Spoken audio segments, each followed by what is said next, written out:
ਜਾਗਤ ਜੋਤ ਜੁਗੋ ਜੁਗ ਅਟਲ ਪਿਆਰੇ ਪ੍ਰੀਤਮ ਧੰਨ ਧੰਨ ਸਤਿਗੁਰੂ ਸ੍ਰੀ ਗੁਰੂ ਗ੍ਰੰਥ ਸਾਹਿਬ ਜੀ ਮਹਾਰਾਜ ਦੀਨ ਦਿਆਲ ਸੱਚੇ ਪਾਤਸ਼ਾਹ ਜੀ ਦੇ ਪਾਵਨ ਉਪਦੇਸ਼ਾਂ ਅਨੁਸਾਰ ਆਪਣੇ ਜੀਵਨ ਨੂੰ ਕਮਾਉਣ ਦਾ ਯਤਨ ਪਿਆਰੇ ਪ੍ਰੀਤਮ ਦੇ ਚਰਨਾਂ ਦਾ ਓਟ ਆਸਰਾ ਲੈ ਕੇ ਕਰਨਾ ਕਰੀਏ ਦਾ ਤਰਸ ਕਰਨ ਆਪ ਸਭਨਾਂ ਦੀ ਹਾਜ਼ਰੀ ਦਰ ਪ੍ਰਵਾਨ ਕਰਨ ਸਭਨਾਂ ਨੂੰ ਦਰੋਂ ਕਰੋ ਸਿੱਖੀ ਸਦਕ ਭਰੋਸੇ ਦੀ ਦਾਤ ਦਰਸ਼ਨ ਹੋਈਆਂ ਬੇਅੰਤ ਭੁੱਲਾਂ ਦੀ ਦੇ ਮੁਖੇ ਮਾਂ ਬਖਸ਼ੋ ਆਸੀਸ ਆਖੋ ਜੀ ਵਾਹਿਗੁਰੂ ਜੀ ਕਾ ਖਾਲਸਾ ਵਾਹਿਗੁਰੂ ਜੀ ਕੀ ਵਾਹਿਗੁਰੂ ਜੀ ਕਾ ਖਾਲਸਾ ਵਾਹਿਗੁਰੂ ਜੀ ਕੀ ਫਤਿਹ। ਗੁਰੂ ਪਿਆਰੇ ਸਾਹਿਬ ਸਿੰਘ ਭਾਈ ਵਿੰਦਰ ਸਿੰਘ ਜੀ ਖਾਲਸਾ ਆਪ ਜੀ ਨਾਲ ਇਹਨਾਂ ਵਿਚਾਰਾਂ ਦੀ ਸਾਂਝ ਪਾ ਰਹੇ ਸੀ। ਗੁਰੂ ਸਭ ਆਵੇ ਸਭ ਗਾਵੇ ਹਰ ਉਤਮ ਬਾਣੀ ਗਾਵਿਆ ਸੁਣਿਆ ਤਿਨ ਕਾ ਹਰ ਭਾਏ ਪਾਵੈ ਜਿਨ ਸਤਿਗੁਰ ਕੀ ਆਗਿਆ ਸਤ ਸਤ ਕਰ ਮਾਨੀ। ਅਸੀਂ ਸਾਰੇ ਸਤਿਗੁਰਾਂ ਦੇ ਦਰਸ਼ਨ ਪਰਸਨ ਕਰਨ ਵਾਸਤੇ ਆਉਂਦੇ ਹਾਂ ਕਿ ਸਾਡੇ ਤੇ ਕਿਰਪਾ ਹੋਵੇ। ਪਰ ਗੁਰੂ ਪਿਆਰੀ ਸਾਧ ਸੰਗਤ ਸਤਿਗੁਰ ਸੱਚੇ ਪਾਤਸ਼ਾਹ ਜੀ ਕਹਿੰਦੇ ਨੇ ਗਾਵਿਆ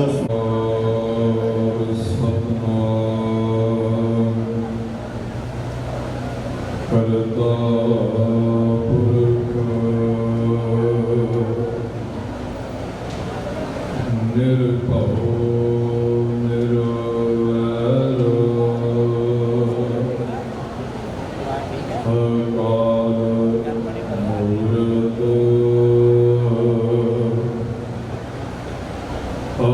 ਅਜੂਨੀ ਸੈਭੰ ਗੁਰ ਪ੍ਰਸਾਦ।